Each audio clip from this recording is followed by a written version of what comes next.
Amsterdam. I just arrived and dropped my bags off at the hotel, and I'm just going to go ahead and wander. The man who is running the hotel was already really nice and he offered me a coffee, but I'm going to go exploring. I'm just going to see where my feet take me. He's like, oh, well, you have Google, and I was like, yeah, I'll find my way back, but I'm really just gonna go kind of traipsing about by foot and just see where it takes me. So I don't have any particular destination that I'm heading for. I'm just gonna walk around and explore until I can check back into the hotel. I have a full day to myself, and then Alex arrives tomorrow, so I'm gonna take advantage of exploring solo. One of my favorite things to do, especially when visiting a new place and when on my own, is just to explore. I honestly don't check the maps and I just kind of go where my feet take me. I ended up going to this little pancake shop and got a Dutch pancake and some eggs, and then wrote in my journal. This is something I really love doing when traveling solo, to reflect on why I'm there and how I'm feeling. This is something that I did when I was studying abroad at Oxford a lot, and I just really enjoyed my day and my time getting to just relax on my own. And now for a quick message about the sponsor of today's video. Thank you so much to Ana Luisa for sponsoring today's video. As you know, I've been working with Ana Luisa for over a year now, and every jewelry piece that you see me wearing throughout my London vlogs and my travel vlogs have been my jewelry from Ana Luisa.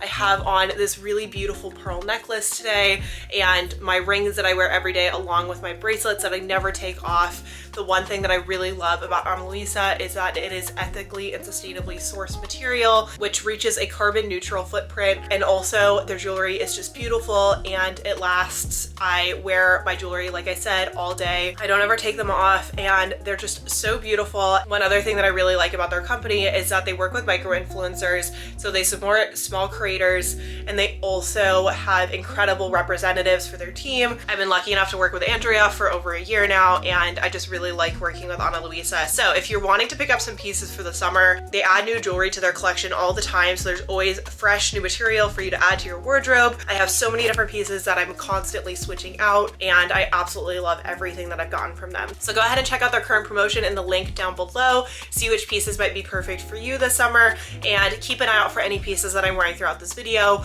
because every single one of them is Ana Luisa. All right, I came back to the room to take a little power nap because the jet lag was hitting me, and I much needed rest.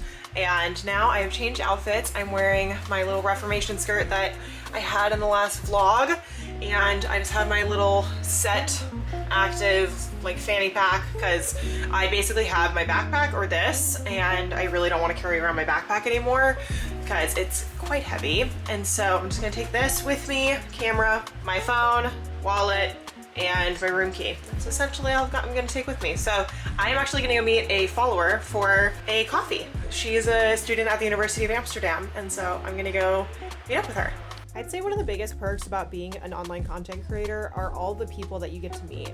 When I was in Amsterdam and when I was on the rest of this trip, I got messages from followers from all over the world, and it was so cool getting to chat with them about their hometowns or where they're at university.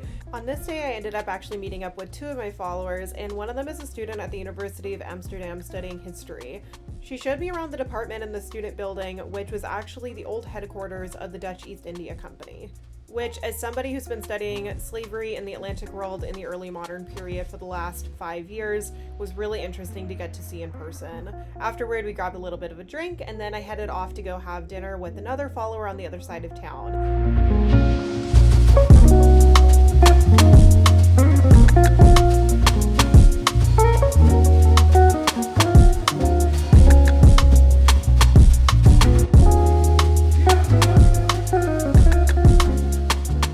Hello from Amsterdam. We've got Alex here. Hi. And he just arrived this morning, and we just had some coffee at Toki. I will put it in the description because I'm not going to remember every place that we end up, but I will add everything below. Anyhow, got a matcha, and Alex got a coffee, and now we are heading over to, where are we going? Dam Square. Okay. The Dam Square. And later today, I think we're going to the Anne Frank house. Is that correct? We are going to the Anne Frank house. Excellent. So, good little tourist day, and let's see what we get up to.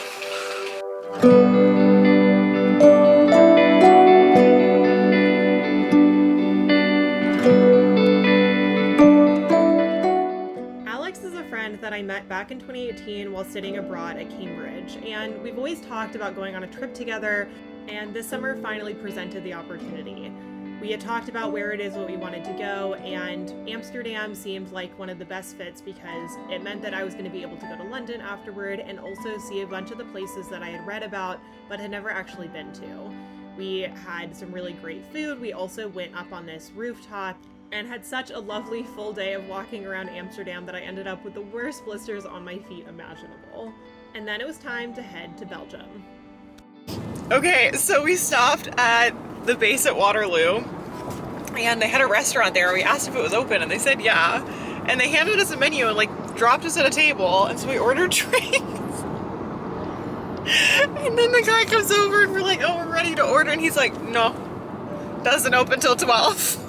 So we just got totally ripped off. And so now we're driving to the McDonald's to get some form of sustenance before we go back. But I just felt like everybody needed to know that story because I was cracking up, mostly because I'm hungry at the moment. They jacked us €6. And you're filming this now because if they cost me my parking spot because of this, I'm gonna be pissed. I mean, I will too. At least we'll be less hangry. Oh, Jesus.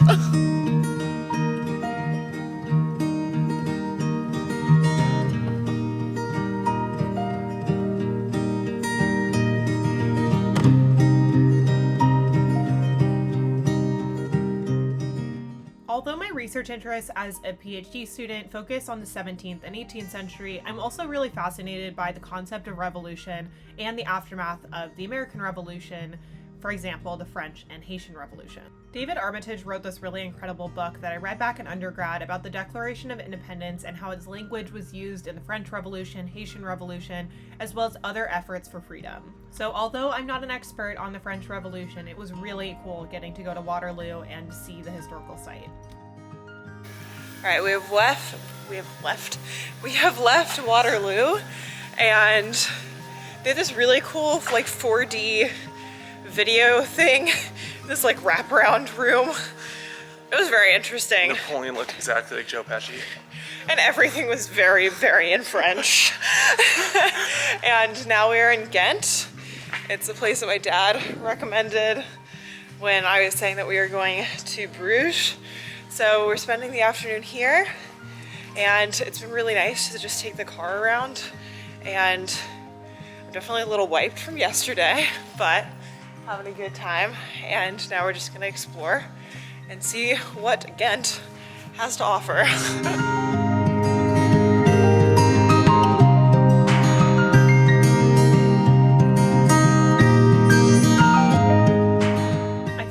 Most contrived thing that an American can say. However, I think it stands true that all of these towns, especially in Belgium, look like you're walking into a Disney set.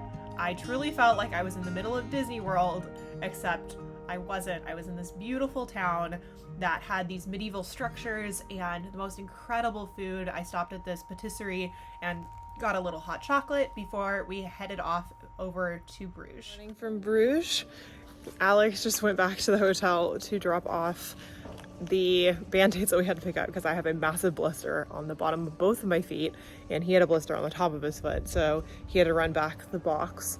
But we are heading into town. We have a full day here in Bruges, and I'm excited to go check it out. We ended up getting dinner last night. I'm gonna link all the places that we go down below, but we had a really good dinner, and I had this really great raspberry beer, which was excellent, and then we ended up taking a nice long walk around town, which was lovely. And now we're gonna spend the full day, so I'm gonna take you along to this beautiful city, and it reminds me a lot of Cambridge, so I'm excited.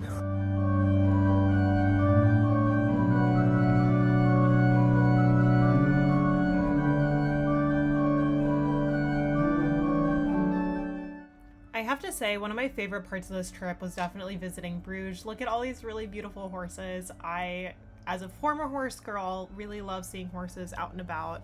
But it was really special because honestly, getting to spend time with Alex and getting to know him a little bit better was the best part of this trip. And while we were in Bruges, we just got to explore and walk around. It's a very walkable and easy to navigate city. There is so much rich medieval history, and this really reminded me of MJ Pardon's research.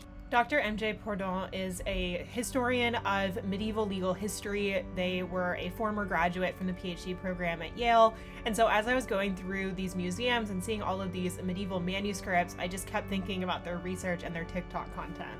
I'm not sure if anybody will relate to this, but when I was a kid or a teenager, I never really understood everyone's desire to travel. However, as an adult in my mid-20s studying history, I've begun to see the relevance of individual places, people, societies, legal structures, art, symbolism, etc. And while visiting Bruges, it was really cool to get to see the things that I've seen on TikTok about medieval history and the things that I've learned in my classes and in my readings really coming to life in the way that the city was built and structured.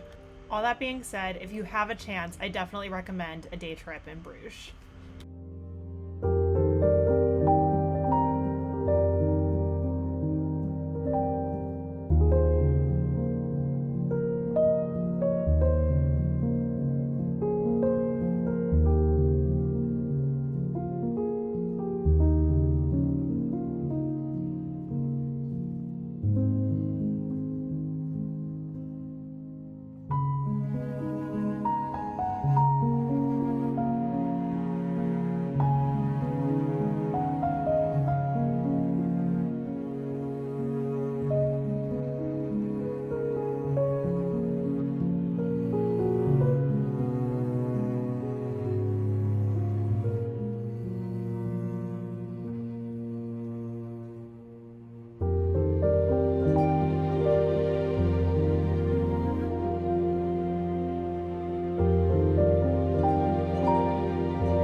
Good morning.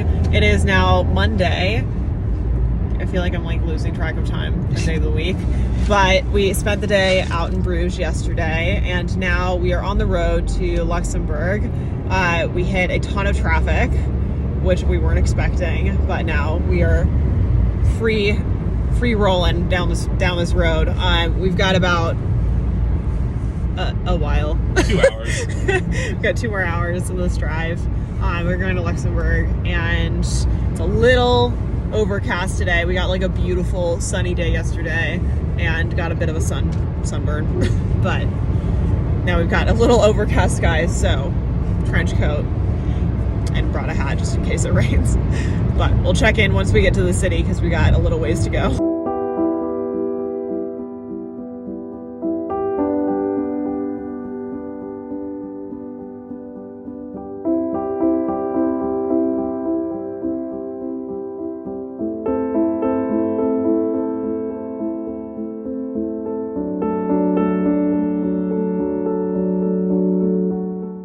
Luxembourg is one of the smallest countries I have ever visited, and it's right up alongside Germany and is absolutely stunning. It's mountainous and has so much greenery.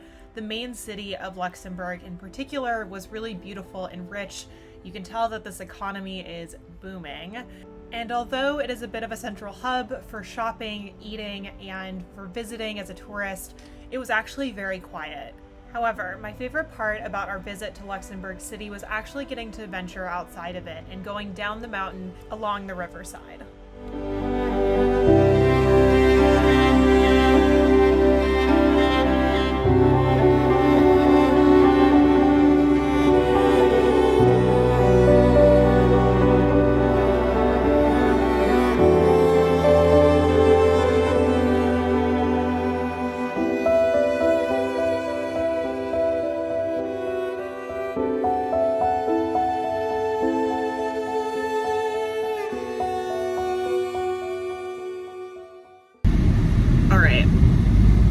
Just left the main town of Luxembourg, and now we're heading out into the countryside, and it's a lot more foresty than either one of us knew.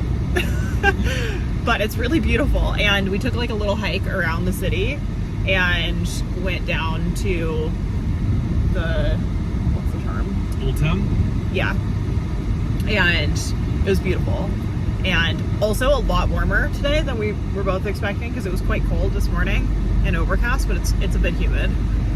But what's your review of Luxembourg so far? My review? Yes.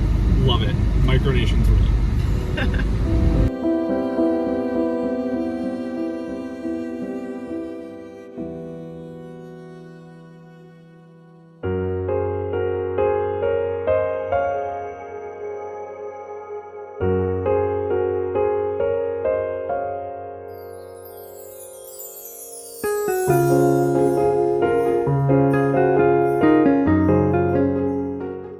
Next up on the trip was to visit this 11th century medieval castle.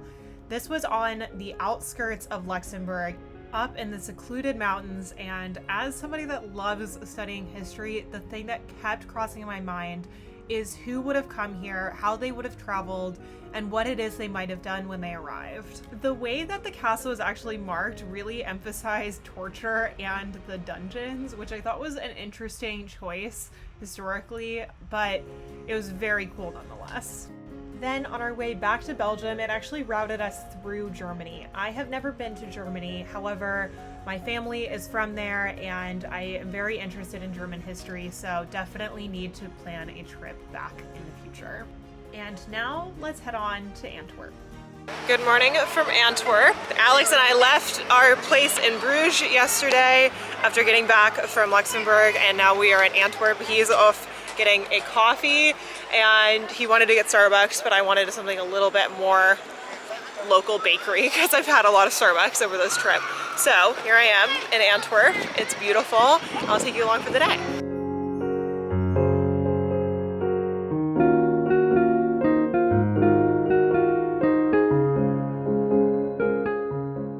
Unlike many of the other cities that we visited on this trip, for example, Bruges or Ghent, Antwerp in particular was quite large, and this felt more like an actual city. There were definitely some elements of the medieval, but the one thing that was really prominent was the eating opportunities and the various museums. I feel like this is a place that you could definitely explore over a couple of days. However, we only had an afternoon.